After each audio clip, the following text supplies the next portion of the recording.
She is, okay. All right, we're going to call to order the February 18th meeting of the West Sacramento City Council, the Successor Agency, and the Financing Authority. We're going to begin tonight, as we do each week, with the Pledge of Allegiance. I'd like to invite our guests to join the council and staff in the pledge, which tonight's going to be led by Emmanuel Aranzade. Emmanuel.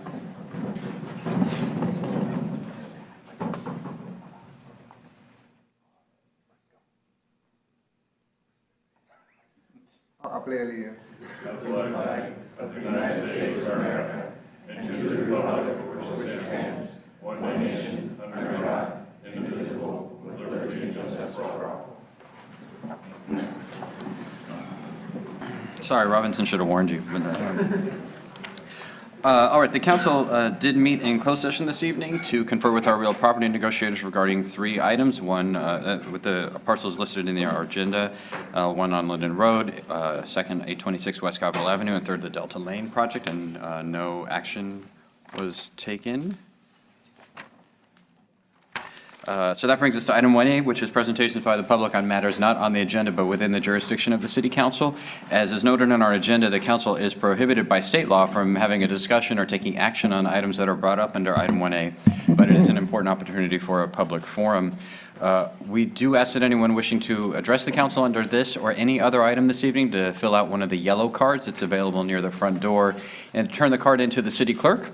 In front of the clerk is a timer that we use to make sure that everybody gets a chance to be heard. And to that end, we ask that all the comments be limited to no more than 3 minutes. Also in front of the clerk is a flip chart, and that analog flip chart simply indicates which item the council is currently considering. We take the request cards all the way up to the end of the staff presentation on a particular agenda item. Once the council's questions or the public testimony have begun, we don't take any additional request slips. So if you're here and you want to speak on say, item 15, just be sure to get your card in as soon as possible, but definitely before the conclusion of the staff report. We also recognize that for some folks, speaking in public can cause anxiety and hives and warts and other symptoms. And so we do ask that there's just not, that we maintain a respectful chamber, there not be any boos or cat calls, or actually that there not be applause or other demonstrations as well, so that folks can feel comfortable engaging in their local democracy.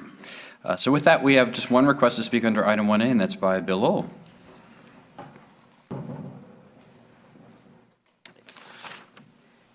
And we have, I think, we also have at the dais a letter to the editor with some additional information from Mr. Lowell as well.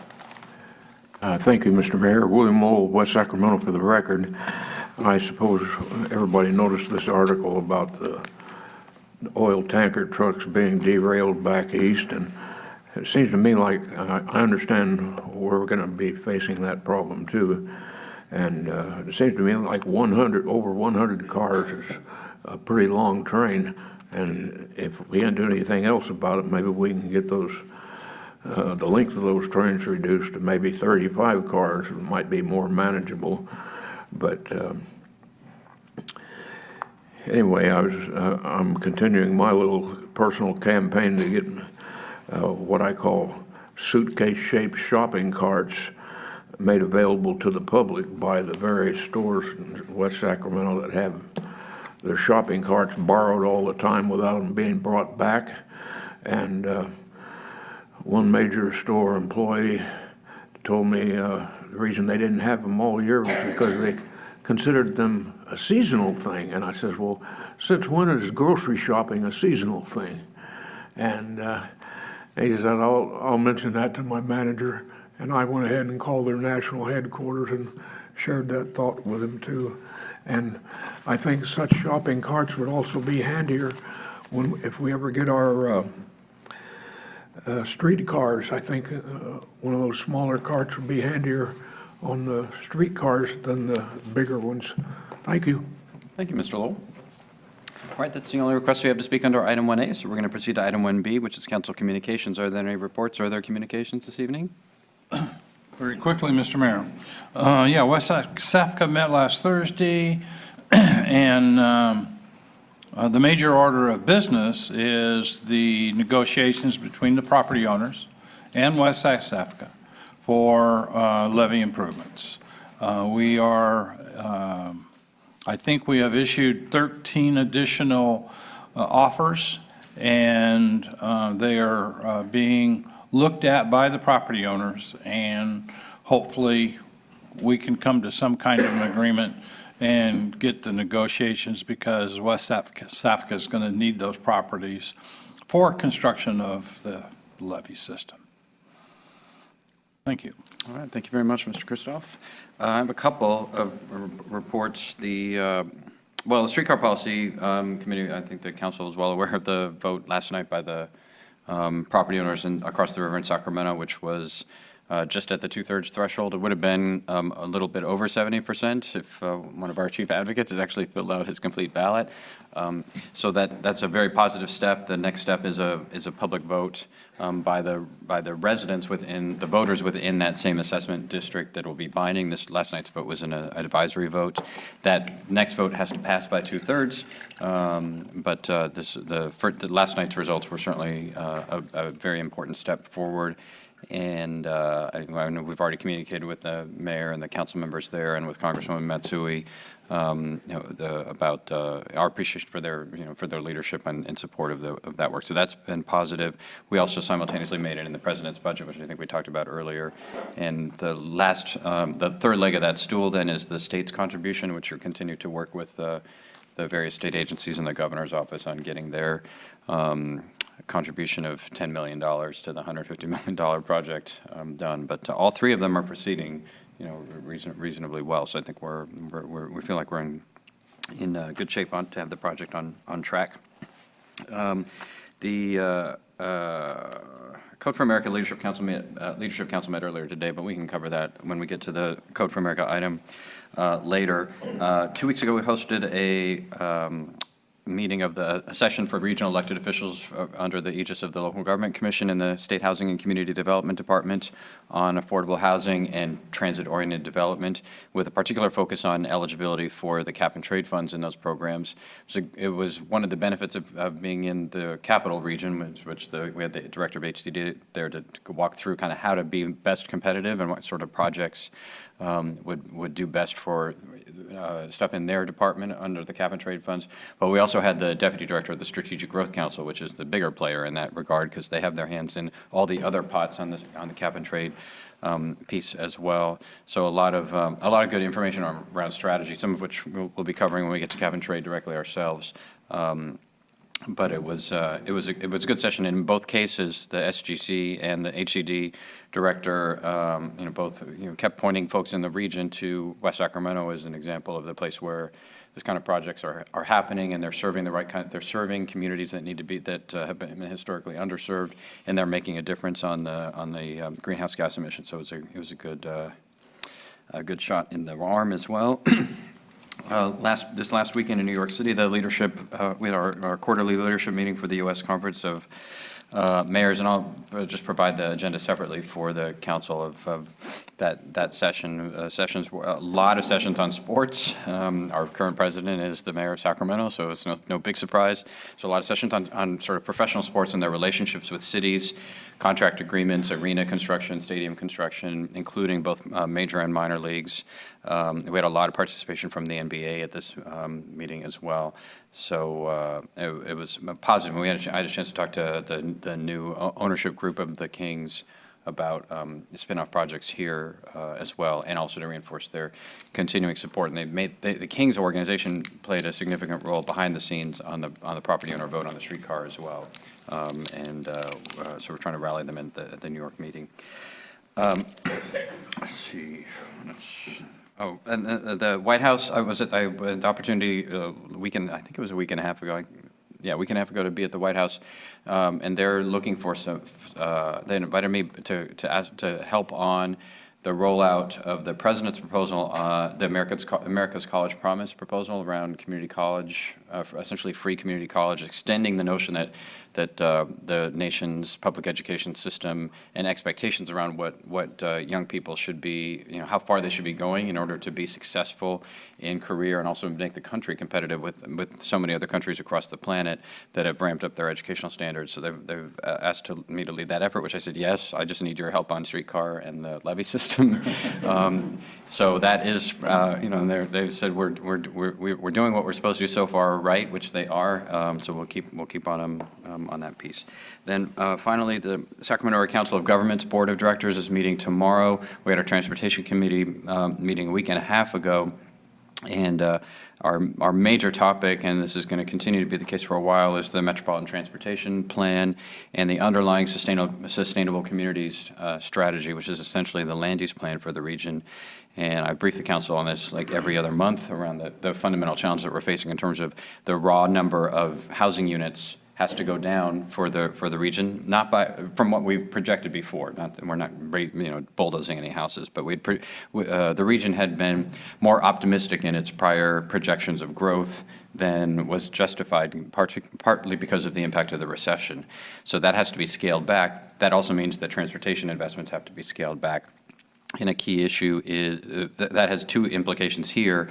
One is, as we look at greenfield development across the region, those numbers have to be turned back, and a larger share of the total growth needs to occur in the existing communities and corridors and places like here.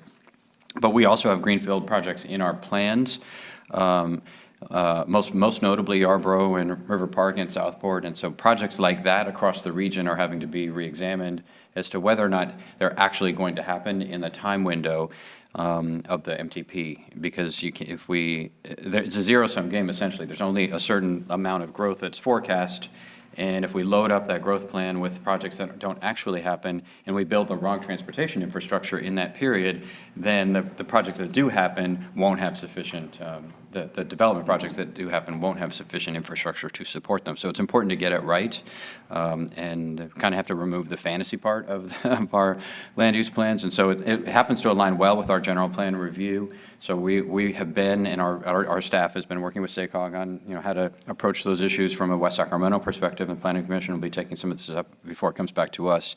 But I did highlight at SACOG, and I will again tomorrow, kind of a warning sign, a gauntlet thrown down for the rest of the region, that if Sacramento County and some of the other large jurisdictions don't do the same thing, if they don't honestly look at their greenfield development plans, if they want to keep in every fantasy plan that they've got, we can't be one of the only jurisdictions in the region that reevaluates our projects. So it makes sense for the whole region. In fact, we all have to do it. But we can lead, but we can't be all alone in that effort. If we don't accomplish it region-wide, then funding for things like the bridges and not so much streetcar, because we have non-MTP funding sources for that.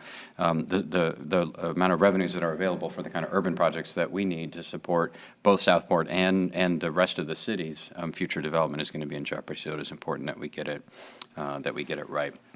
The other major item that's at SACOG is on cap and trade and the region's applications, and I should say also that the second round of the bike and pedestrian program that we did reasonably well in. We should be doing even better, and we've got some competitive projects that are emerging for that as well for the next round. So lots going on at SACOG. All right, if there's no other council communications, item 1C is appointments to boards and commissions. I'm going to defer that item till later tonight, until after item 15, because as we discussed previously, because we have an item about reorganization of the commissions, and so there's no point in appointing commissions and then have us change the structure of them in a half an hour from now. So we'll postpone item 1C until the conclusion of item 15. All right, that brings us into item 2, which is presentation on the Code for America Fellows Project. Mr. Robinson, I think, is going to lead us off. Okay. Good evening. In 2014, the council gave staff strategic planning direction to work on improving the city's use of technology and the tools of innovation to deliver better services and more efficient services to the community. And we've worked on a number of projects related to that, and there will be several items that we'll be rolling out in 2015 related to that direction. But really the flagship project is the one we're here to talk about tonight, which is the Code for America Fellows Program. But briefly, by way of background, Code for America is a national nonprofit organization, the purpose of which is to help local jurisdictions improve their use of technology in delivering better service to the community. The fellowship program that the city applied for is really their flagship program. And what it does is they do a competitive selection process nationwide and pick teams of 3 mid-career technologists who they then pair with local jurisdictions that have also competed to participate in the program, and they work on a project related to an issue of importance to the local community. West Sacramento's application was submitted in collaboration with the Sacramento Area Council of Governments, and it focuses on issues related to the food economy in the region. I'm going to let the fellows introduce themselves in a couple moments, but first, just for background on the project, the fellowship has really 4 components to it. The first was a training phase. After the fellows were selected, they went to San Francisco, where they went through kind of a 30-day Code for America boot camp, and they refreshed their skills in kind of the agile development techniques that they'll be using on this project. They talked about public speaking and leading groups and facilitating discussions, some of which you've seen them in action today. I think they learned how to apply sticky notes, really rapidly as part of that training. So they got through that. We're now in the residency phase of the project. They're living in Sacramento, working in West Sacramento. Basically, we filled their first 2 weeks with appointments along the whole continuum of actors in the food economy. So they've met with small farmers, large farmers, distributors, restaurateurs, social service providers, and importantly, they've met with actually groups of folks that are experiencing food insecurity themselves. So they're not just talking about things theoretically, but they're getting down, as they've been taught to the real nuts and bolts issues that they're going to be confronting in their work here. So that's going to continue through February, and then they will refine a project idea that they'll settle on by the end of the month. And then March through September will be their solution building phase. And we're lucky that they're based in San Francisco, so other Code for America jurisdictions only get a few visits throughout the year because there's a limited budget for that, but they're really close. So they'll be back and forth working on their project, and the conclusion of that will be the submittal of a final computer application designed to help some aspect of the food economy here in West Sacramento and scalable to the region. That'll get presented in September. And then after that, to assure this isn't kind of just a one-off thing that they do, there's the last phase is the handoff phase, where they work with us and teach us how to kind of maintain and expand the use of the application so it continues to be useful going forward. I know I speak for all the staff that have touched this project when I say that we're super excited to be working on this. The benefits of it, both directly in terms of the applications they'll produce and indirectly in terms of the things that we hope to learn from them in terms of the methodologies that they employ and the way they attack problems based on their private sector experience, we think will be really valuable, and it'll inform a lot of the other innovation work that we bring forward later in the year. So with that, I wanted to let the fellows introduce themselves. First up will be Imanol Aranzadi. Yeah, my name is Imanol Aranzadi. I come from Puerto Rico. I am a designer and front-end developer. My former job before the fellowship program was a software development company, and as well as a volunteer to create a space where citizens can go and create technology which address different issues in our society.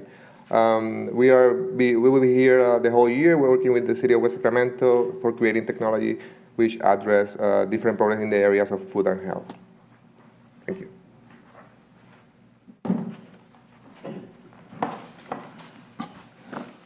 Hi everyone, my name is Grant Smith. I'm a software developer from Madison, Wisconsin. Prior to joining Code for America and coming here to West Sacramento, I worked at a startup company in Madison that did online ordering services for restaurants, and I also worked prior to that at an electronic medical records company. And I'm really excited to be working with the city of West Sacramento, and I look forward to developing an application. And Natasha's going to come up.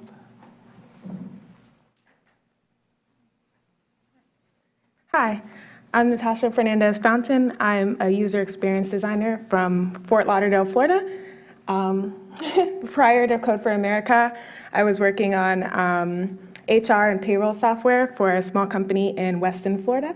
And I'm just super excited to be here and make a real impact in people's lives.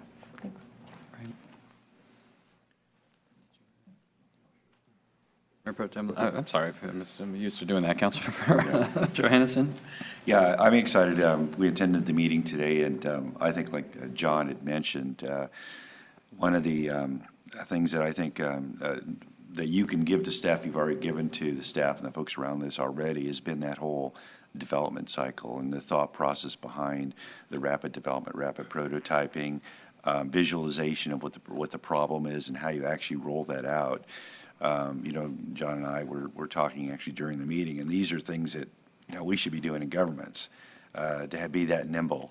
But it's really refreshing to see you folks, and you cover all the way from the user experience to the software development to the user interface, so you really have the complete package here. So, I mean, already we've seen the benefits of you being here and the questions you're asking and kind of the framing, how you're framing these issues. I mean, it's pretty amorphous when you look at it. You have this concept, and to see the process of refining that further and further down to the point where it's actually something people want to use and it's actually would be benefit folks is huge. But, you know, I'm looking forward to working with you for the next year or more. All right, you don't have to. So I want to I certainly agree with Mr. Johannesson. This was a key priority for the City Council as part of our of a larger set of efforts. And this was an intersection of some key priorities that the council has identified in collaboration with our management team and with our local business community and others around furthering our work around West Sacramento being a global food hub with global food equity. And that's really one of the major policy focuses of this fellowship is in that domain of looking at the areas of the food system, as all three fellows indicated. Because of our market position in the economy, but also because you know, all the way through you know, folks who eat food, which is most of us, and some who have food insecurity issues in one of the richest agricultural valleys of the world, in addition to all the food industries and everything that are in the city. So it was an important effort to try to take our food innovation work up you know, up several notches simultaneously. At the same time, we wanted to continue to develop West Sacramento as an innovation and technology hub more generally, to attract technologists and innovators and to inspire the ones that who are already here, and to support their continued development of local industries and startups, both through the fellowship as a kind of as a beacon for what's possible, and as a place, and both as a city and a region that believes in this work and its potential, the kind of ways that Mr. Johannesson described, but also in moving us as government to open up our data sets so that civic entrepreneurs and technologists and others can help citizens and the private sector and the civic sector create solutions in addition to, you know, waiting for government, but to that, as Imman also says, you know, that we're the same people, right? The government and the citizens are the same, and so, you know, often there's a sense among people that, well, you know, somebody should do something about this. And so one reason why this is important is kind of re-envisioning the way in which citizens and government interact and interplay with each other to create new forms of making value and of making change and of making an impact together that challenge the way that we've done government, and particularly local government in this country, and certainly in our community as one example, for generations. And so it has the potential to really transform us and to enliven a whole sector of young people and not so young people who want to make a difference in the community in ways that take advantage of both technology and the kind of agile development that technologists have been popularizing in this country. So really excited about it. We received generous support from the James Irvine Foundation of a couple $100,000 in order to support this project, which we're very grateful for. And they are hoping that we will develop solutions that will enhance civic engagement and also promote health in our community. So it's a tall order that these fellows have come to help us solve. but they're terrific. I mean, I've spent a lot of time now with them, I think, 6, 7, 8 hours when you add it all up. And we're really fortunate to have all three, to have Imanol and Grant and Natasha all here. John described it's a rigorous process that they go through to be selected. They really are some of the most brightest, most effective, most accomplished individuals in the country. They all bring different skill sets and backgrounds and perspectives and lenses to the work. But it's also a tremendous sacrifice that they're making. It is the Code for America has at earlier times described itself as the Peace Corps for geeks, and just like the Peace Corps, you leave your family and your job, and go to try to make another place better and to help empower and enliven another community. That's precisely what these three fellows are doing, and I know on behalf of the city, we deeply appreciate that they've made that choice in their life to go in and be a part of our hopes and our aspirations as a place and as a community. And so I know for a lot of folks in this room and a lot of folks who are watching at home may have already met them at one of the many outreach sessions or anthropological things that they've been doing, looking at our community and its needs and its people.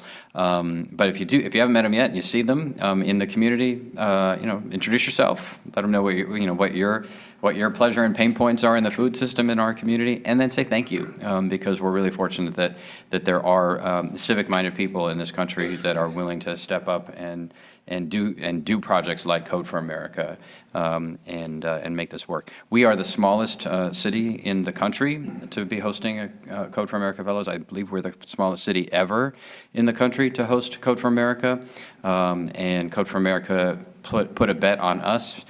Even though we're a little bit smaller than Boston and Philadelphia and New York City and Chicago and our predecessor cities, because West Sacramento does get things done, and because we have this notion that we are going to build a regional civic technology community and a regional movement around this sort of civic innovation work, and no one else in the country has attempted to do that. So we're a small city, but we intend to be a small city at the hub of our entire region through this effort. And so as everyone's used the word excited or super excited, and I'm both excited and super excited about the project, and the council already in our strategic plan for 2015 has scaffolded a lot of other efforts around innovation, both inside City Hall and outside City Hall, based on the work of this project. And so the direct product of Code for America, of this project, is going to be this, what do you call it, computer app? So it'll be this application of technology to a civic problem and civic opportunity.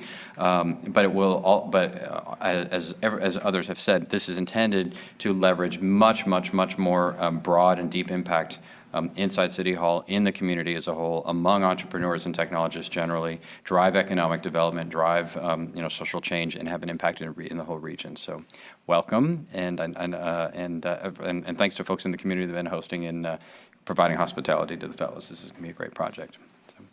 So, anything else to add, Mr. Tuttle? I just thought, on behalf of our staff, just really welcome the three of you here. Later on in your lives, you'll look back and it's our hope that you'll look back. It's this really rewarding experience, give you a lot of insight on people, and produce some products that we're really proud of. I'm impressed with you and your goal to actually make a difference, and we're all in with you. It's going to be a great year. It's going to be a very fast year, but we really look forward to working with you. And I know the products we produce are going to be a source of pride for the council and for all of us. So really welcome you here. Yeah, one of the things which we always forget for the folks who are not technologists or have not been in Code for America, like what the hell are you talking about, right? What does this mean? And just to give a couple of examples, and I know the Code for America team already knows this, but a couple of examples of the kinds of things that have emerged from Code for America projects in other cities, just to put some tangibility around it.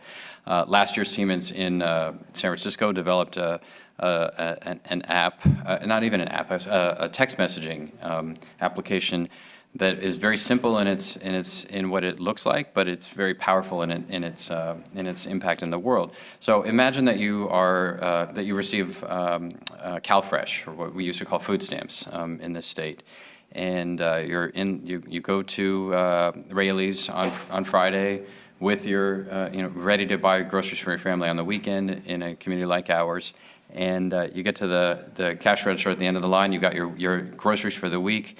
and the cashier says, sorry, you don't have enough money in your CalFresh account. So at that one moment, you have no food for the weekend or for the following week. So feeding your family is at best a challenge, and you're also humiliated because everyone else in line behind you is, oh gosh, what's that food stamps person do? I mean, it's the convergence of everything that you fear as a mom or a dad trying to make it, on a part-time job because your company left town. So it's a big problem, but it's also solvable. And so what the application that was developed in the San Francisco team was you could text message, you send a text message to a number and it'll tell you with your account number for CalFresh, and it'll text back to you what you have in your account. It's very simple, right? We're not talking about somebody who has developed the very first version of Microsoft Word and it's really complicated or whatever, hard to imagine. It's a very simple idea. And yet it solves what is a very real problem for very real users of CalFresh and food stamps in a very impactful way. And all it requires is a phone that can text message, which virtually everyone has. Despite the digital divide and other issues around broadband access and everything, virtually everyone has such a thing. So very, very powerful impact. A related one, it's the criminal justice one, and I forget which team in which city did this one. But folks who don't show up for their court date for a traffic ticket, they miss their appointment. They didn't know about it. They forgot it. It was written on the back of the envelope. Whatever. They don't go. It's a large number of people, and then as a result, they get a bench warrant issued for their arrest. Once that occurs, the downward spiral. As they start to get a criminal record that starts to evolve because they did not show up for a minor traffic infraction, can destroy your life because your ability to apply for jobs or for a Pell Grant for college or whatever starts to get diminished because you have a bench warrant or perhaps a criminal record that's been applied to you. That's also a solvable problem and so a very similar kind of a system was set up by the Code for America fellows in whatever jurisdiction that was, I think in the South, to try to provide reminders of your court appearance date so that you would show up. Again, not superbly complex and yet deeply impactful, using the kinds of principles and tools that Code for America employs. Now, there's also many more complex projects and ones that depend on smartphones and broadband access, so not everything is not a text messaging app, but those are the kinds of things that are intended to not fix everything all at once, but to try to make important, impactful differences in points in systems and processes that cause pain or can destroy lives, or the alternative, miss chances to improve places and communities and people's lives.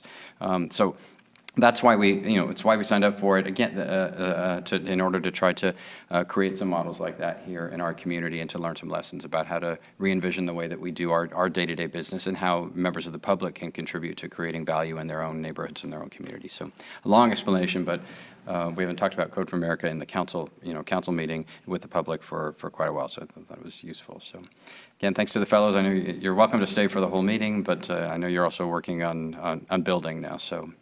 If you want to take off, you're welcome to do that as well. All right, so thanks very much. We're going to move on to the consent agenda, which is items 3 through 13. And I should note both Councilmember Ledesma and Councilmember Sandin they're both out of state on business for their jobs, so they are not here, but all three of us are. So items 3 through 11 are the consent agenda. Any items to remove or any items for separate question or comment?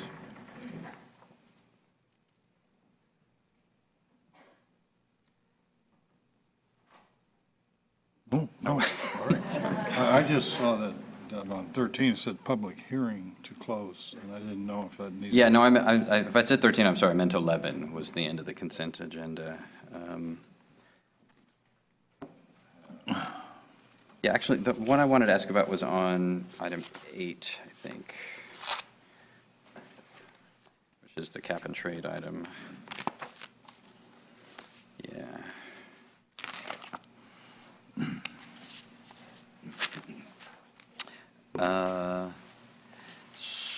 So just to confirm, and I know we also have a memo at our desk on cap and trade. This is item 8? Yes. Okay. Why are you standing way back there?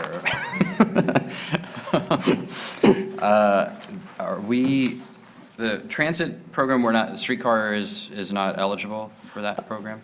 SACOG is looking at the possibility for applying for the streetcar project. They're looking into it. Okay. We are not. The city is not. Okay, so if we end up, which is not our preferred alternative, but if we end up as the state, helping us get this money for streetcar instead of making the contribution that we want, SACOG is it would be the lead agency on that, not us? Okay. And then on the low carbon transportation program, because this is designed on GHG emissions in disadvantaged communities defined through the Cal EnviroScan, our new courtyard, that we are moving forward on is either in or immediately adjacent to the tract that is in the Cal EnviroScan area. And so I'm curious whether we have evaluated whether that project, which deals with heavy-duty vehicle and other vehicle-related projects, whether there might be any nexus that we might have contemplated in that program. We haven't looked at that particular one, but we will look at that. By tomorrow, right? Isn't tomorrow?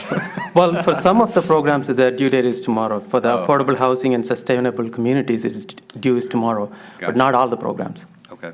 Then the other question was on waste diversion. So the composting piece, we don't do composting yet, but is this a fund that would be, would you already need to be doing composting, and this would allow you to do something different, or for a community that wanted to move to composting as a way to deal with some of these other issues, is this, or would a community like ours be eligible to apply to do something like that? Well, staff looked at that, and we are at this point we are saying the city is not eligible to apply for these funds.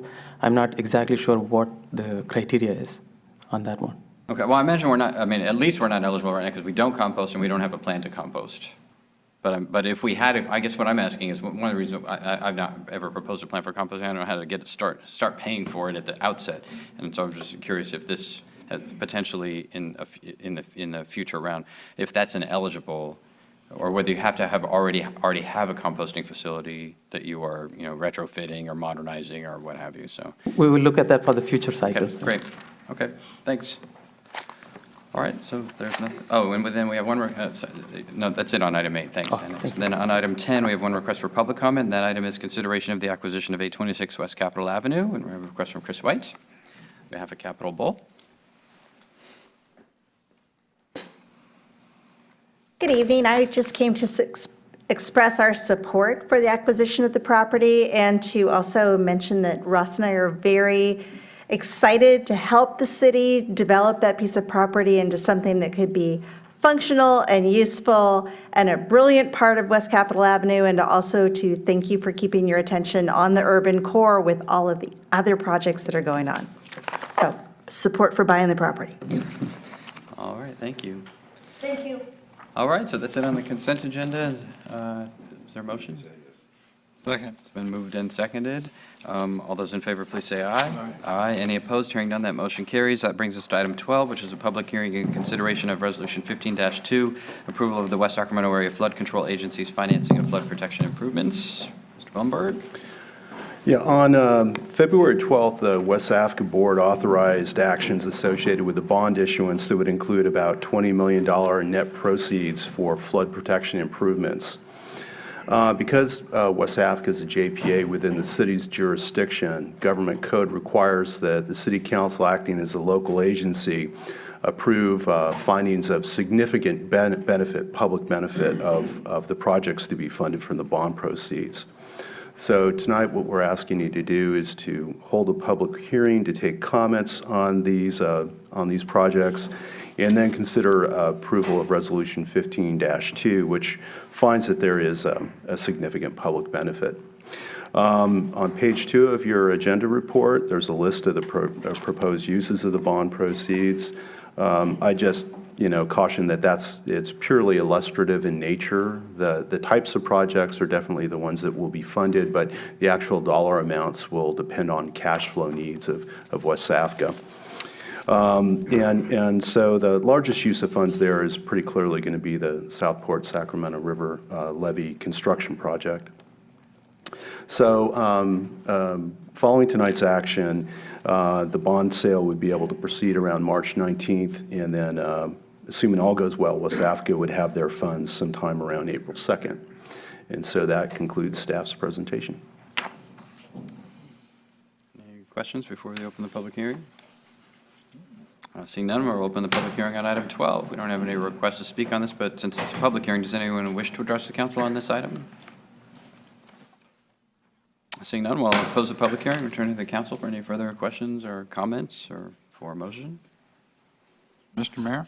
Mr. Christoph. I would move that we adopt Resolution 15-2, approving West Sacramento Area Flood Control Agency financing of flood protection improvements. All right, it's been moved and seconded. All those in favor, please say aye. Aye. Any opposed? Hearing none, that motion carries. I would just say, just to tail back, this is a good thing. I mean, we're really starting the process.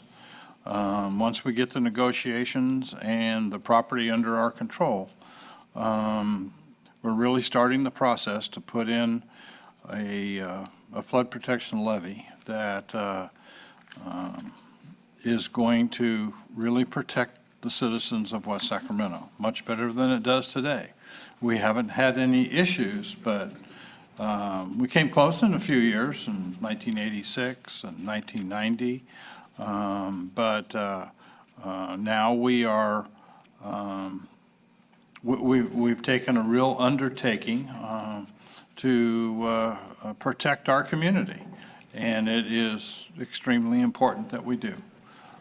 So I'm very happy to work on these flood control projects and not only get them passed from this board, but also from the West Africa board, and it's a good thing for the citizens of West Sacramento.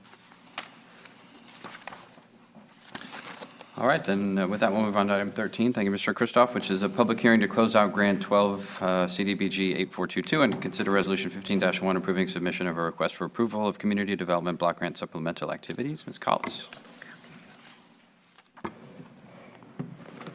Good evening. As the council is aware, the city receives Community Development Block Grant funding, which originates from HUD through the state Small Cities Program. We received a grant from the state in 2012 for planning activities, and those funds were spent on the homeless study, which was about a 5 or 6 month outreach process to a number of stakeholders, residents of the Washington and Broderick neighborhoods, nonprofits, businesses, and the county agencies serving homeless persons to develop to complete a homeless study that was then used to develop a homeless plan that the city council approved in October of 2013. The second item of the planning grant paid for was a portion of the Washington study that's going to be discussed a little bit later on this evening. A number of maps were developed with those funds, and those are in your staff report. We also are here this evening to have to discuss uses for CDBG program income that will be received in the coming 3 years. We just received a new grant, and the City Council is asked to adopt a resolution authorizing the use of funds over the next 3 years. Activities that are recommended are infrastructure in support of Delta Lane, which is already approved, in addition to homeless coordination outreach. Those two are already approved. New activities that we're asking for consideration is an expansion of the preschool program at the United Christian Center's Broderick Christian Center facility. They also are doing a playground expansion. Street lighting and street improvements along B Street near 2nd and 3rd to facilitate bicyclers and walkers reaching the Riverwalk through that access point. And accessibility improvements primarily for fire and safety vehicles to the Riverwalk near the I Street Bridge. Finally, if one of those projects doesn't go through, or if we have additional program income that needs to be expended, we're also recommending that the council authorize use of funds for the CDBG Business Loan Fund, which is, provides loans to business owners that are creating jobs for low-income persons. That concludes my presentation. Mr. Johannesson. So easy, in terms of the prospective use of this, these are just broad categories at this point for potential uses of the fund. So the actual programs that are going to be implemented would come to us as we move forward. Isn't that right?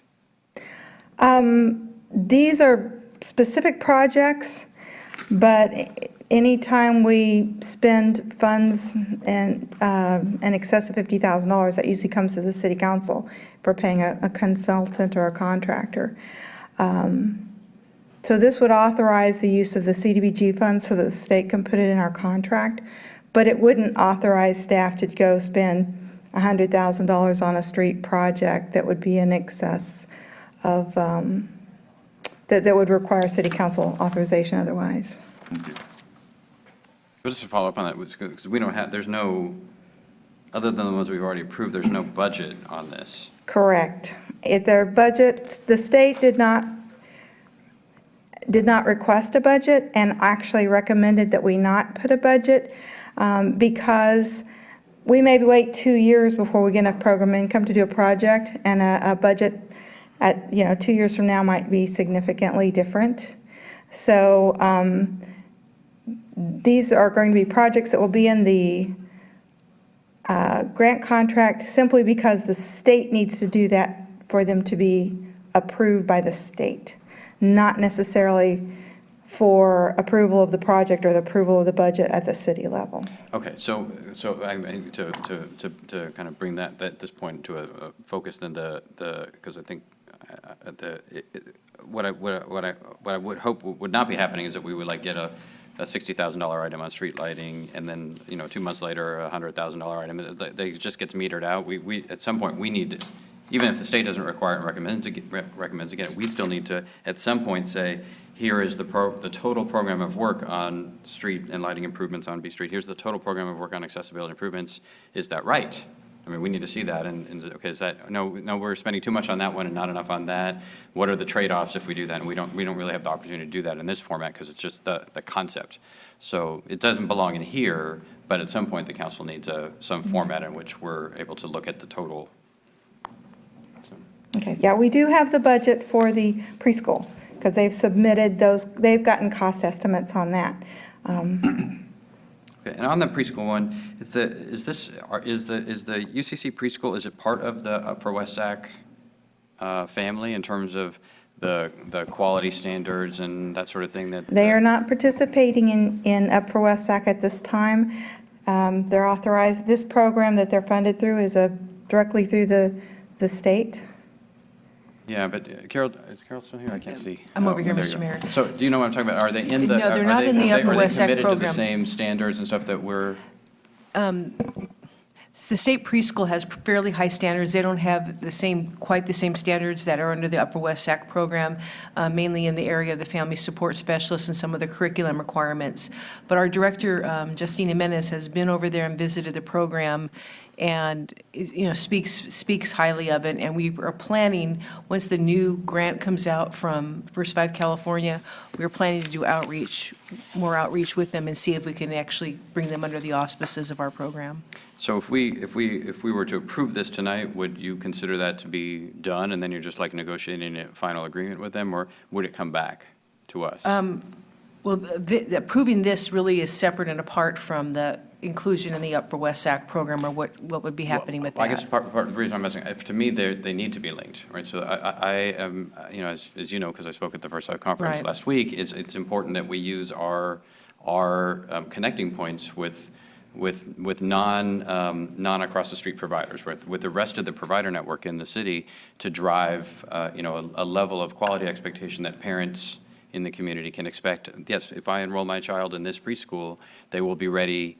They will be ready to succeed in kindergarten, and that's the purpose of the Upper West Sac standards. And so I guess what I'm asking is, will before final approval is given to actually cut the check at this amount, will we get a report back that says Up for West Sac is We joining can, we that? can certainly do that. Okay. Yeah. We can certainly do that. There will be a loan agreement with Broader Christian Center, so that would be of an amount that would definitely need council approval, and if that's a stipulation the council wants in that loan agreement, we can talk to Broader Christian Center about that. Perhaps we could give them a certain period of time to Yeah, reach yeah, those no, I mean, standards. it's not a hammer. They're trying to provide preschool, and so are we. So I mean, I'm not trying to sound tough, unnecessarily tough. I just want to move. We're trying to drive that a level of quality that's appropriate for young people in our community. So great. All right. So if there are any further questions at this time, let's open the public hearing on item 13. Again, we have no written request to speak, but this is a formal public hearing. So does anyone wish to address the council on this item?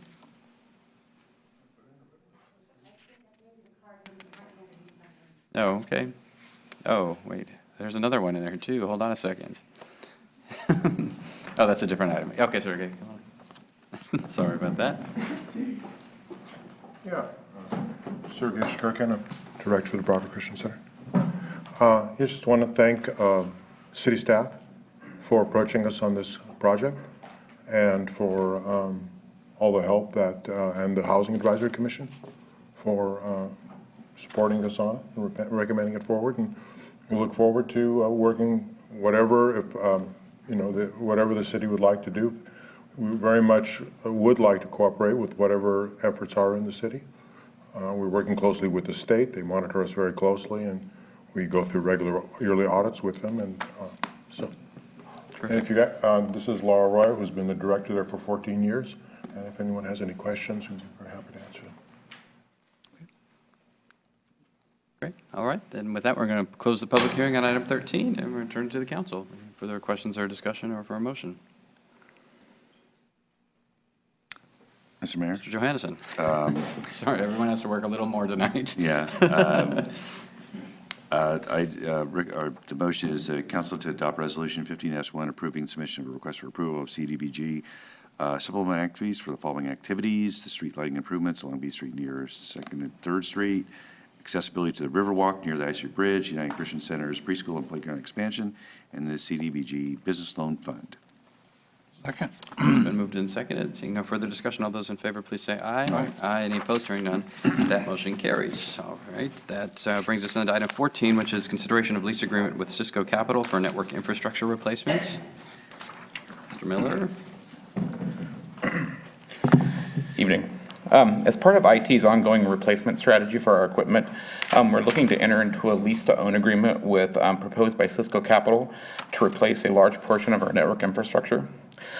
This is similar to the type of agreement we entered into last year with Dell Financing to replace our storage area network and servers.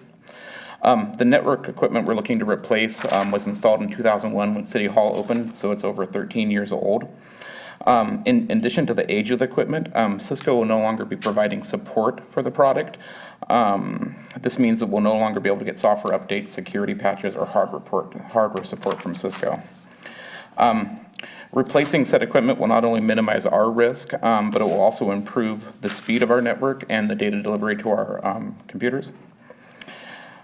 We chose the lease-to-own option versus like an outright purchase because of the attractive 1% interest rate that we were given, which makes the total amount that we'll be paying in interest over the 5 years of the lease of $6,690. This option also has the least impact on cash flow because there is no initial large cash outlay.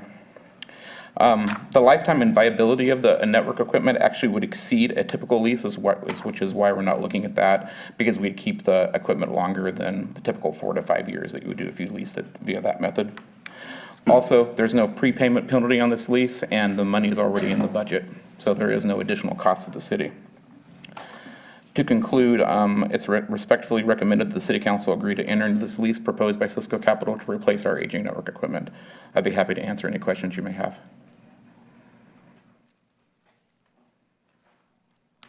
Questions? There appear to be no questions or any discussion? Well, I mean, 13 years is a bit old.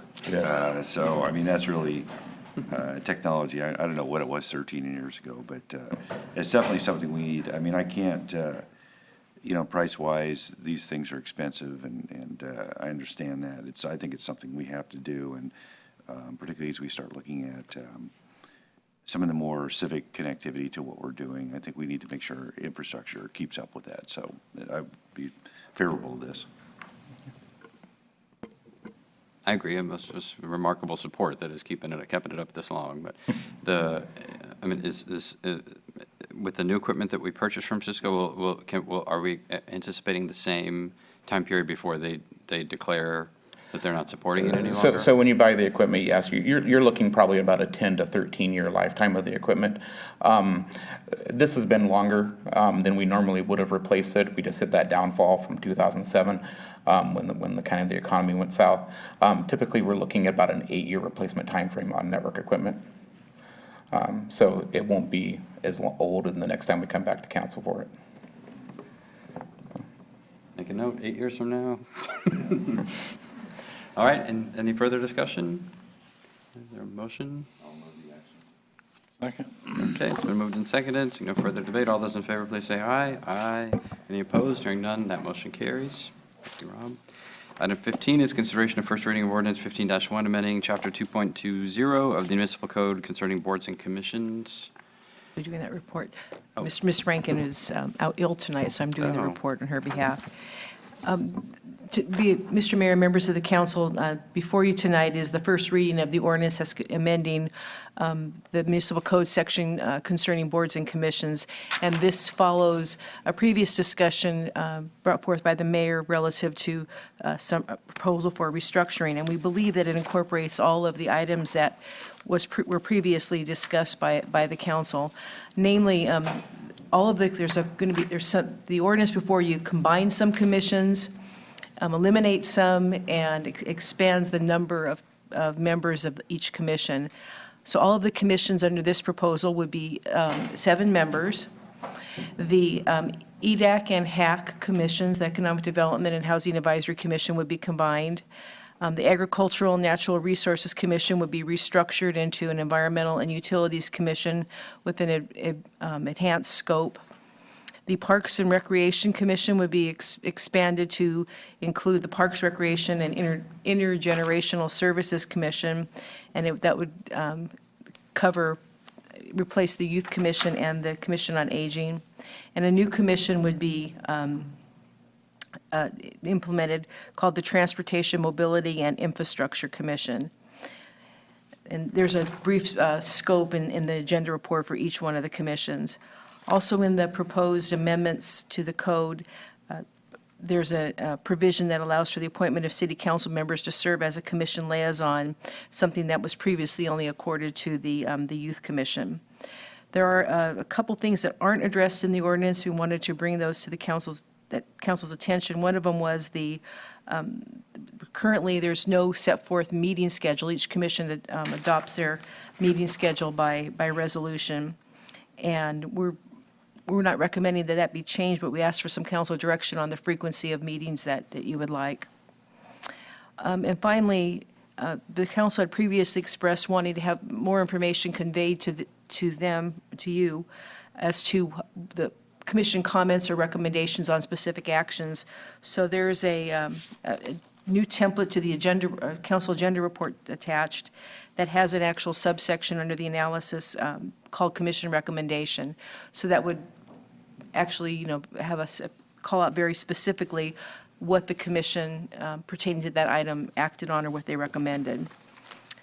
So there's a red line version, and then there's a clean copy of the proposed agenda, proposed ordinance in your packet. I'd be happy to answer any questions. The only other thing I would add is the provisions also try to incorporate the external agencies that the members of the council represent the city on. And so the provision's been added that would, for example, designate the Environment and Utilities Commission as the commission for which the city is represented, in this case, Mr. Johannesson. If there was an item coming before the Air Quality District that he wanted citizen input on, we don't currently have a mechanism for that. That district doesn't have its own citizen advisory committee. This would authorize him as the city's representative to that agency to refer a matter to the commission for its review and input as well. And that would be true for the streetcar line, for the transportation, for YOLO bus, for the Habitat Conservancy and the other entities that we have formal governance responsibility for. So that was the only other. Did you want more clarification in the ordinance? No, or it's is in it- there. It's okay? It's all in written? there. I just Okay, I thought you wanted to clarify. highlight that as well. So other change. Okay, so are there questions or discussion on this for the first reading item? Or Mr. Johannesson? No, I think this is a good move, and thank you, Mr. Mayor and Councilmember Ledesma, who helped brainstorm, put this together. I think it makes sense to kind of look at more of the functional organization of these commissions, and I'm happy to see that the commissions are going to be giving us information back too that we can use at council to have some more in the formal structure. You know, I'm supportive of this. I know we've talked. One of my concerns was you know, to make sure that we have the demographics within each of these commissions could represent portions of our community, and it looks like you know, that's going to happen. So we have very well-rounded commissions, fewer, but I think they'll be well-rounded. And plus, you know, having 7 members on each, I think, is going to help the discussion. These are advisory commissions, and really the more active voices in those commissions, the better, particularly when it comes to us, and we kind of can benefit from the thought process that happens within these commissions. Yeah, I would follow up with Mark's comments. I guess one of the only things I do remember from years past, and that is one of the reasons that we did change some things around a number of years ago, was because we really didn't have adequate staff time. Staff was our community was really buzzing with all the development and all of the things that were going on 4 and 5 years ago. And when that started to slow down or reach its peak, our staff was just really sort of overworked. And I think this is a consolidation of that, and it looks like we will be able to staff these boards and commissions with adequate staff, and also there'll be enough issues to really get some good work done. And so I'm looking forward to at least seeing how this works. I mean, if there's any one thing I can say about this council, it's sort of flexible. When things don't work, well, we have a tendency to make the changes. And so, but I do think this will work. Yeah, well, I'm glad we're taking this up, and the last time we reviewed commissions was exactly a decade ago, and we made some changes at that time, but and one of them that we began then, which this essentially completes, is the shift to the commissions really, you know, having a very laser focus on the policy items that are on their way to the council, essentially. With a few exceptions, like the, well, actually, they're not exceptions. I was going to say what do we call our, the grants to community groups? What do we call that again? I don't even remember anymore. You know, Bob, what is it? The mini grants, yeah, but they had a different name before. But that these are, you know, a decade ago, one of the reasons why all the commissions were meeting monthly, and they all had this item at the end, which was, you know, stuff the commissioners want to add to next month's agenda. And so they started doing other things, and also leading, kind of forcing the departments and the staff to go on wild goose chases of items that weren't in the city's strategic plan. And we said, we're going to discipline ourselves with the strategic plan, and then we're going to expect the commissions to be operating within that framework. And in return, all the important things that we're doing will go to the commissions as well. We try to move in that direction, and this kind of completes that loop. And so it doesn't mean every single item goes to each of the commissions, but those that have policy implications and what have you. So I think this is a positive alignment, both for the work of the council, for the effectiveness and the workload of the staff, and also for citizens in our community who have, have gone through we've all been through all the applications, and it's just the depth and the breadth of talent and expertise that we have in our community is just, continue to expand every year, and they can't all be on the planning commission. So it's, we need some other opportunities for folks to be able to serve and to make a difference in the community. So I'm supportive of it as well. All right, so if there's no further discussion on it, then the item's up before for first reading, and so we would still need a motion, and it would return again at our next meeting in March. I'd move the recommended action. Yeah. Thought, Bill. So the frequency, we didn't really talk about that.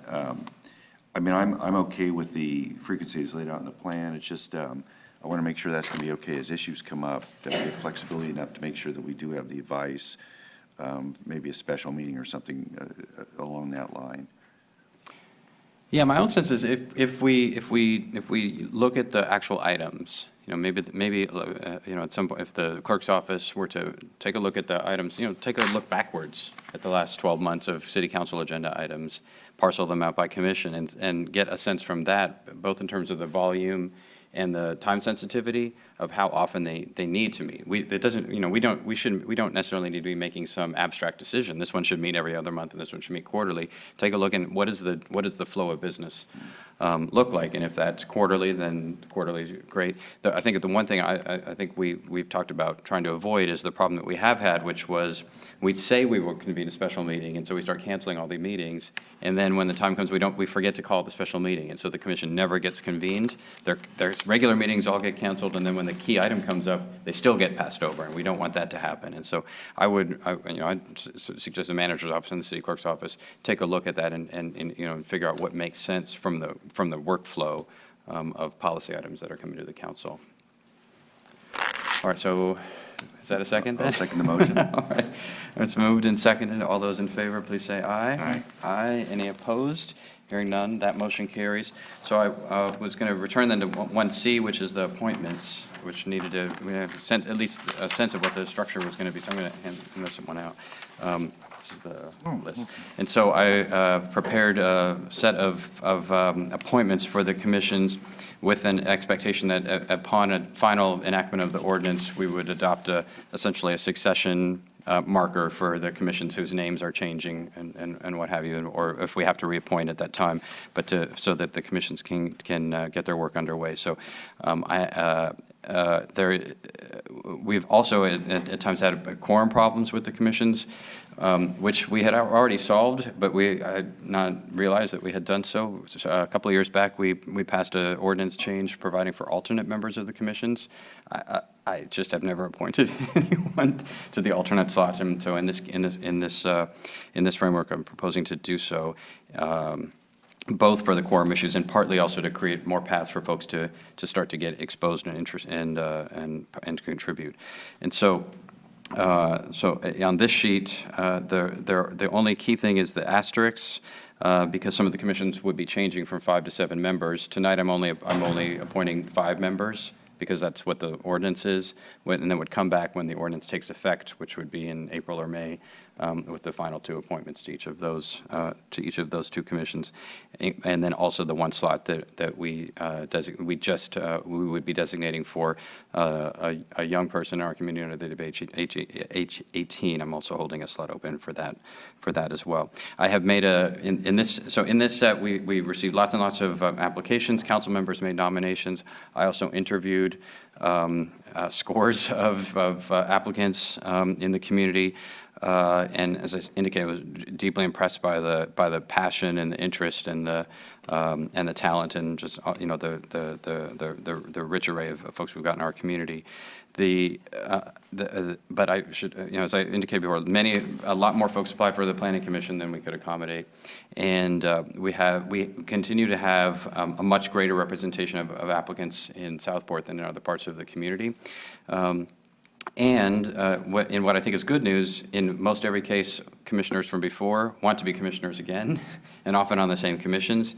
while at the same time we have a lot more folks who would like to join commissions. And so trying to balance all those issues out at sort of top level, made a real effort to have each of the commissions have representation from all three of the major geographic sections of the city, the north, the center, and the south, and that all commissions would have at least a couple of new members on them and at least a couple of holdovers to provide continuity and accountability as well, but to try to balance those two issues out.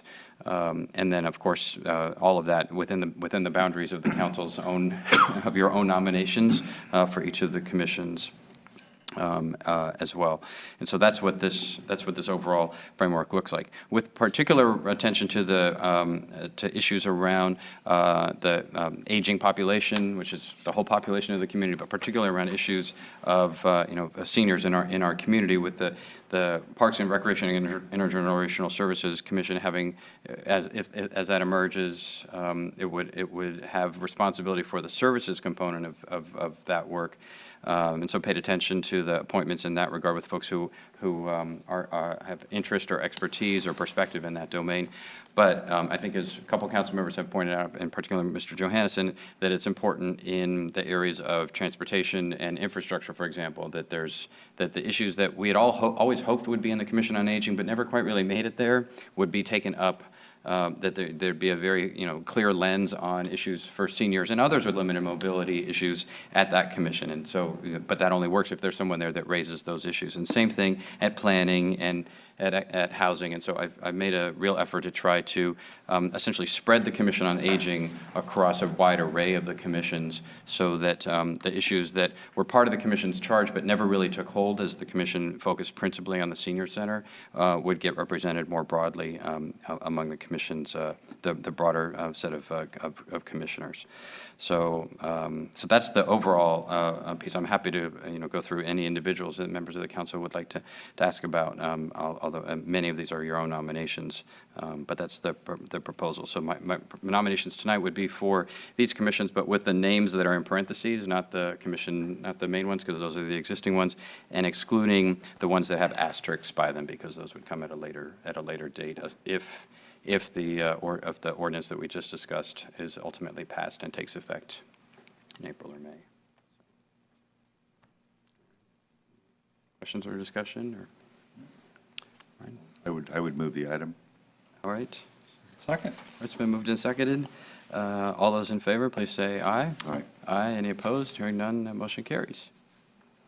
Yeah, sorry, Mr. Cheney, I have a couple more. I have more copies. It's just trying to put this all together. So, and again, as we notify all the folks, there were a lot of applicants, and we're really fortunate in our community that so many people who are very busy, with working for the governor or running a company or raising 7 kids or putting 2 kids through college or just having a newborn, who stepped up to volunteer to serve their community in a number of ways, and it's deeply appreciated. It's part of what makes West Sacramento so amazing, is that citizens from every walk of life in our community want to participate. And if you had, I know the council members did, but if anyone else had the chance to read the applications, just the sheer passion and excitement and enthusiasm for the city as it is today, with the recognition that we got a lot to do, but the excitement to be a part of making the city even better and better and better was, for me, super inspiring. And then a chance to sit down and interview with a lot of citizens individually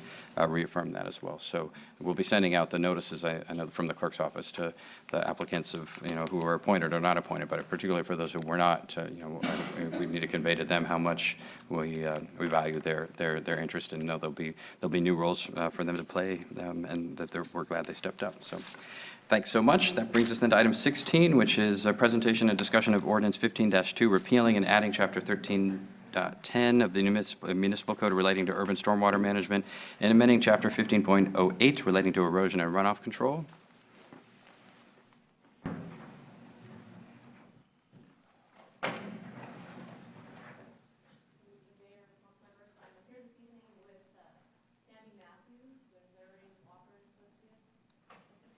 Your mic on? Oh, sorry. Hi, sorry about that. Evening, Mayor and council members. I'm here with Sandy Matthews with Larry Walker Associates. That's the consulting firm the city has hired to assist us with the technical aspects of our stormwater permits requirements. Tonight, we're here to discuss and present the updates to to Municipal Code Sections 1310 and 1508 that are represented in Ordinance 15-2 and as are required by our stormwater permit. The stormwater permit, which is issued by the State Water Resources Control Board, requires that the city has adequate legal authority to control pollutant discharges into and from the city's stormwater system, as well as the ability to implement the rest of the requirements of the permit. There are various types of stormwater pollutions, things that come from pesticides and other chemicals, from landscaping, illegal dumping and litter. There's sediment from grading activities and construction sites, as well as illicit discharges from commercial and industrial facilities. The proposed changes are going to provide the city with the ability to require implementation of best management practices and other means to control and minimize these pollutants from entering local waterways via our stormwater system. While many of these changes are procedural in nature, such as the addition of our new or modified definitions and the updated list of exempt non-stormwater discharges, there are several others that are more significant and will place new requirements on development and redevelopment projects. For example, Section 1310-150 adds requirements to control discharges not only during construction, but post-construction. And Section 1508-280 requires that certain development projects must implement site design, low-impact development, source control, and hydromodification management practices to control the volume, rate, and potential pollutant load of stormwater runoff. If anyone has any specific questions about what any of that means, that's why Sandy's here to ask the tough questions, or answer the tough questions. Basically, overall, the intent behind these permit requirements is to reduce stormwater pollution, improve our water quality, and to view stormwater as more of a resource as opposed to a waste product, which is how it has been viewed in the past. One of the last things I'd like to mention is that we do expect that these new permit requirements will result in increased staff workload related to plan check, review, and inspections. And staff is currently reviewing the associated fee structures for that and will bring updates to council at a later date. We also have some additional fees mentioned and described in Section 1310-270 of this code. Those will be developed in conjunction with our stormwater master plan updates that we're working on this year. As we get further into exploring the needs of the permit requirements, we'll be coming back to council with some additional fees that we may be charging. Barring any major changes that council would like to see to these proposed updates, I do plan to bring this ordinance back to council at the March 4th meeting for the second reading and adoption. That basically concludes my presentation. Sandy and I are both here to answer any questions. Are there questions, Mr. Kristoff? Yeah, a couple. Okay. Do we do any pre-treating? We currently don't have any true pre-treatment. I mean, anything that goes in the storm drain system ends up either directly into the river or ends up into the river or the deep water ship channel or the delta via some conveyance system. Some of those conveyance systems do include open ditches, so there is some, not really treatment per se, but the water does flow through vegetation, and some of it does evaporate before it actually ends up at an outfall. But it's not Now, really if truly it goes into the deep water channel, is it pumped? Or Correct. is it gravity flow? Ours, that is pumped. It's pumped, okay, okay. And so through the pumping process, I know that there are some ways of getting trash and things like that out of the way as the water is pumped in, and that does continue. Correct, yeah, we do, all of our pumps have trash screens that are Right, okay, maintained. Okay. Okay, thank you. All right, thank you. Any further questions? Mr. Johannesson? Yeah, just maybe a quick question. Are we at the point yet where, that we're looking at recycling wastewater, stormwater? Recycling in what sense? Stormwater, I mean, gray water usage within municipalities is probably not, we're dealing with that here, but just an issue that we're going to have as if the drought persists, what can we do with extra water? Right now, I know this is just dealing with the stormwater discharge and the disturbance of during construction, but is there anything coming down the pike on thought about that? in terms of, the city looking at recycling of wastewater or stormwater? Well, stormwater could be used on site. I mean, one of the things that the permit is looking to improve is maintaining stormwater actually on site. So you could use stormwater on site for irrigation and things of that nature, as opposed to letting it run off your property, off impervious surface. I don't know of any specific plans that the city has for our own recycling projects of stormwater. We haven't really talked about that, but I mean, it is a possibility, something that development projects can include. With regard to gray water, that's another topic that is being explored, but I don't know of any specific plans right now. Okay, it was just a side thought. I know it's a pretty. In particular, some of the requirements for site design, the post-construction requirements that will be imposed upon, development projects will incorporate in the future, do anticipate elements like that. Small projects, they look to having rain barrels and small on-site systems where you could use that water locally in the project area. And then the low-impact development concepts would actually bio-infiltrate, getting to some of the pretreatment concern raised by the other council member, and put that water back into the groundwater. And so it becomes part of the water source. That's where the water resource angle comes from. So it's very, it recognizes the value of the stormwater resource and tries to incorporate that into the long-term planning for the community and make the water system more sustainable. Further comments or discussion? Mr. Mayor, I move that we approve ordinance 15-2, repealing and adding chapter 13-10 in municipal code relating to urban water, stormwater management and discharge, and amend chapter 15.08 relating to the erosion and runoff control. All right, so hold that thought for this one's presentation and discussion only. Oh, I realized how halfway about through your motion until- also, so. yeah. Thank you for your But support. that's a good sign, right? That's good staff direction, so, all right, thanks very much. Thank you. That then brings us to item 17, which is consideration of Washington District Transit-Oriented Development, TOD, and complete community strategies.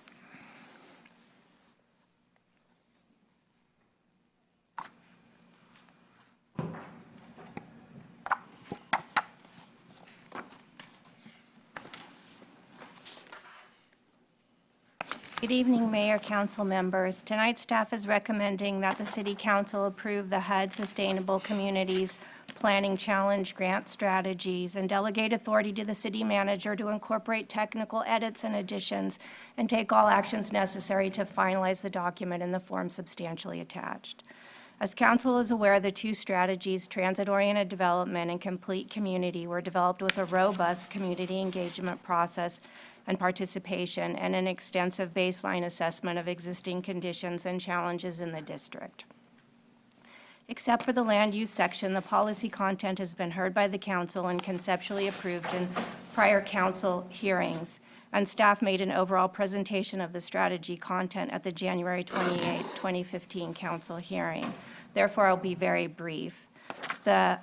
At the January hearing, council requested a change to the parks master plan associated with the West Capitol Bicycle Paseo project and a modification associated to the document associated with how public comments were being depicted in the document. And those changes have been incorporated into the final document that's before you. I also want to note that the build-out projections are predicated on the General Plan 2035 update. Yesterday, a representative of the landowners, jointly the landowners that own the property between 3rd and the riverfront and DNE, requested that the general plan reflect their parcel's existing zoning rather than how it is depicted in this document and is being proposed in the general plan update. So I wanted to note that that issue will be addressed through the general plan process. As indicated in the January hearing, these strategies are not binding on the council. They're provided as recommendations that are being recommended to be enacted within the city's regulatory environment, and they will be enacted over time through specific plan revisions, through further environmental documentation and analysis done with both the general plan and the specific plan, through changes to the city's projects and activities, and formation of an IFD. Council will have a further opportunity to review and shape the final implementation of these recommendations as they come forward to you to be enacted. This implementation effort is funded in the city's existing CIP. I also want to note there's a 3-year preference for federal grant funding provided to the city for implementation of this work. While there is still a lot of work to be done, this HUD funding has created valuable work that will be a roadmap to guide the transition of the neighborhood and encourage smart growth patterns. It will also make this area competitive for future state and federal investments in smart growth. The analysis indicates that this neighborhood can reach its promise as a great urban, walkable, transit-served neighborhood, as has long been envisioned by the council and community. And that concludes my presentation. Are there questions for staff at this time? All right, we do have one request to speak on this. This is by Val Toppenberg on behalf of the Fat Fong, Quan and Beltrami.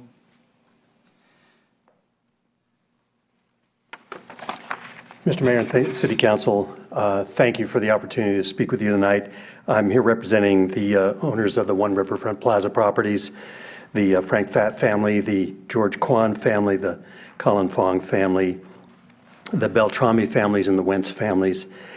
And I have Jerry Fat and Steve Chamberlain, who is with Colliers, here with me this evening.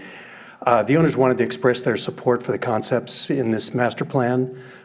We appreciate the 2 years of work and the many public meetings that you had to get this plan underway, and we think it's a great plan and worthy of your support. The owners have recently engaged, the owners of One Riverfront Plaza has recently engaged Colliers Brokerage to help them find a developer for the property, and so they're moving ahead with that process. They're looking to work with the city both on the implementation of the many concepts in the master plan and their entitlements for the property as it moves forward. They would very much like to work with the city to find an alternative location for the park to allow the property to achieve its highest and best use as a riverfront property, similar to the concepts or the plans that have gone forward for CalSTRS and the Ziggurat buildings. Katie noted, and I appreciate the note on the 2011 general plan, which shows a change in the designation for the property. We would very much like to continue the existing designation of riverfront mixed use to achieve the vision for the property. And again, the owners are very excited about this plan, about the concepts for the infrastructure planning and the infrastructure concepts for the plan, and we'd like to continue to work with the city to achieve that objective. Thank you very much. All right. Other questions or discussion? Yeah, I'll be just a couple of quick comments. We've had this before, and I think that it has been received favorably, and I'm supportive of the framework that this really provides. There's going to be a lot of discussion as it actually becomes implemented, but I think this is a well thought out report, and we hear the concerns about the different classifications or zoning of the property. But I think in general, it kind of lays out a good vision, lays out what we knew in terms of transportation and how we can really create a vibrant district in the Washington neighborhood. I look forward to, continuing the dialogue that we've had since 1987. And getting these properties to start to move forward, and hopefully we can get them moving forward. And I did mean 1987. But I'm looking forward to working with the families and seeing if something positive can happen. All I know we talked about this more last time, so I won't repeat everything that we said about it, but I think this is a really valuable step forward, in particular given, I mean, we did get an important federal grant for this work, but it didn't cover anywhere near the total amount of cost or the total amount of value that's been created through this process. So this is going to be a very useful tool, not 10 years from now, but like right now. I mean, we're already using it in the items that we've already taken up. We're already implementing this. So discussions will certainly be underway with everyone, but we're going. If this is a West Sac thing, we're ready. We're not sitting on our plans, and this is already being implemented in key ways. Our city has changed a lot since One Riverfront Plaza was first approved, and so I can't say for me personally, I would never vote for that project in that form today. The city's not the same, the waterfront is not the same, the Washington District's not the same. I wouldn't vote for the Ziggurat today, frankly, or necessarily even CalSTRS in the form that they are. They are large office structures that have added lots of value to the community, but they don't open up the waterfront. They're largely closed off from the waterfront. CalSTRS does a better job, but the Ziggurat I wounidn't do today. And so like a pure office building, not interested. I mean, if it doesn't have a first floor activation of the waterfront and do other stuff to contribute and add and create the kind of community that we're talking about, then it's not a value. So I think I agree that the kind of the specific zoning and general plan designations for each parcel is certainly on the table as it relates to the overall objective for this district. But I wouldn't, if I were you, I wouldn't frame it as we want to return. We want to keep we want to keep it the way that we had planned it. That's not market viable, or we would have had it since we've been working on this for 25. We would have worked for 25 years, and it's time for us to be able to move forward with a plan for the overall community that's going to really make sense as well. So I'm just trying to convey. I'm open to the discussion about how to rethink maybe the zoning or the general plan designation, but in a way that accomplishes this objective as opposed to looking backwards to what the zoning and the general plan designation might have been agreed to 2 decades ago. So. And I know, you wouldn't have Val would not be working on this if that wasn't your intention as well. But that's going to be the key to getting to a successful outcome. So, all right. So if there's no further comments, then the recommendation is before us. Mr. Johannesson. I will move the recommended action. Second. It's been moved and seconded. Seeing no further discussion, all those in favor say aye. Aye. Any opposed? Hearing none. Motion carries, and the Washington Sustainable Community Strategy is done. Right? And Mr. Mayor, if I could, Katie Jacobson really put her heart and soul in this effort. As you mentioned, it tees up that neighborhood for a lot of grant funding, but she really went beyond, I think, the call of duty. Great liaison with all the other departments, but this product really is a result of, the drive that she put into it. Yeah. I know she would say thanks to the whole team, but I think part of the reason why we were excited when Katie took the project over was Katie's experience in the Bridge District was part of what we were trying to replicate here, but without having 3 property owners that own everything, and which made it obviously much more challenging, and it's also much more theoretical in some ways, but Katie's leadership and focus. It really was a team effort. Actually, I do need to emphasize. I know, many of them are here and many are not, but. Thank you. Thanks, Katie. All right, with that council calendar, Ms. Richardson. Yes, Mr. Mayor, just a couple items on the calendar. On the 26th of February, there's the LAFCO meeting at 9 o'clock, and omitted from the calendar is, following the LAFCO meeting is when they're going to have the shared services review, and everybody's invited to attend that. And then on the following day, on the 27th, there's going to be the park tour with the new Assemblyperson Kevin McCarty. That's going to take place from 10 to 1, and if you're interested in attending that, please contact our office. And the Cap to Cap trip, as you probably know, is April 18th through the 22nd. I believe 3 council members have signed up to go, and if there's anybody else who's interested in going, please let us know as soon as possible. Thank you. We didn't even report earlier tonight that a member of the president's cabinet was here yesterday in City Hall, that the administrator for the U.S. Small Business Administration made a special trip to City Hall yesterday to talk to us about the port and exports and imports and trade and small business development and everything. So it's gotten to that point where it was just another Tuesday, but it definitely was it was an honor hosting her. So anyway. Yeah, no, that's very important. I mean, the relationships that not only you but our staff and other people have tried to build with Washington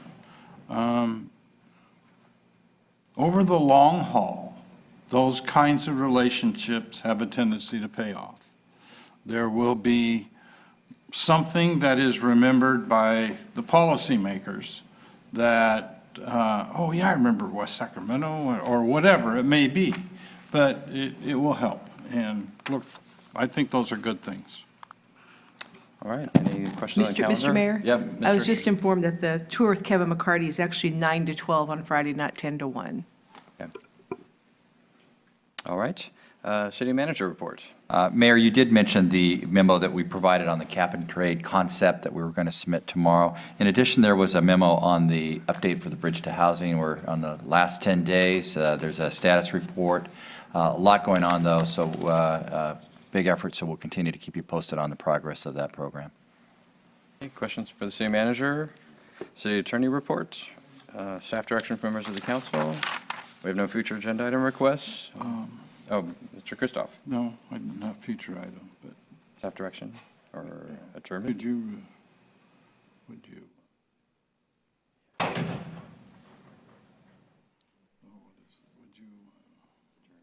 meeting in memory of Kathy Brandon. Yes, so as we adjourn this evening, I ask that we adjourn in memory of Kathy Brandon, a citizen of our, we're just going to adjourn in the memory of Catherine Brandon. So Mr. Johannesson, if you would make that motion. Yes, I would make that motion. All right, and I'll second it. All those in favor, please say aye. Aye. Aye. Any opposed? Hearing none, the motion carries. The meeting is adjourned.